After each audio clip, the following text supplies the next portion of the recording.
हुजूर सल्लल्लाहु अलैहि वसल्लम ने फरमाया कि क्या मैं शुक्रगुजार बंदा न बनूं। यह हुजूर ने जब फरमाया जबकि आपके दोस्तों ने दरियाफ्त किया कि या रसूल अल्लाह, आप इबादत में इतनी मेहनत क्यों उठाते हो जबकि अल्लाह ताला ने आपको मासूम और बेगुनाह कर दिया है।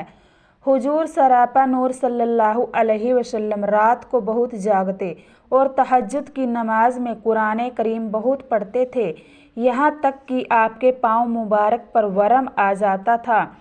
तब असहाबों ने अर्ज़ किया कि आप इतनी तकलीफ़ और मेहनत क्यों करते हो।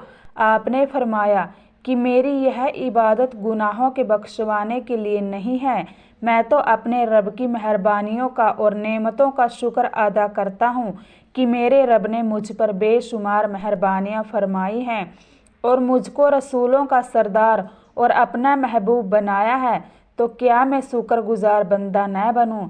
इस हदीस शरीफ से यह मालूम हुआ कि बंदा हर वक्त अल्लाह ताला की इबादत का मोहताज है।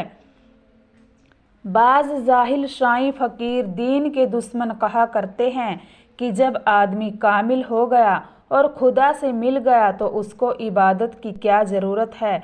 खूब याद रखो, यह लोग अल्लाह व रसूल के दुश्मन हैं। समझने की बात है कि रसूलों के सरदार महबूबे किरदार सल्लल्लाहु अलैहि वसल्लम और आपके असहाबे कराम से ज़्यादा अल्लाह की पनाह कौन मरदूद अल्लाह ताला से मिला हुआ है।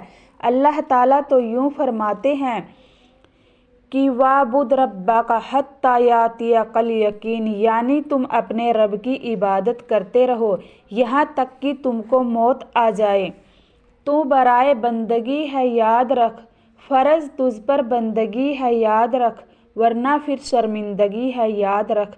चंद रोज़ा ज़िंदगी है याद रख, यहाँ से है तुझको जाना एक दिन, कब्र में होगा ठिकाना एक दिन, मुँह खुदा को है दिखाना एक दिन, अब न गफलत में गवाना एक दिन मरना है आखिर मौत है, कर ले जो करना है आखिर मौत है।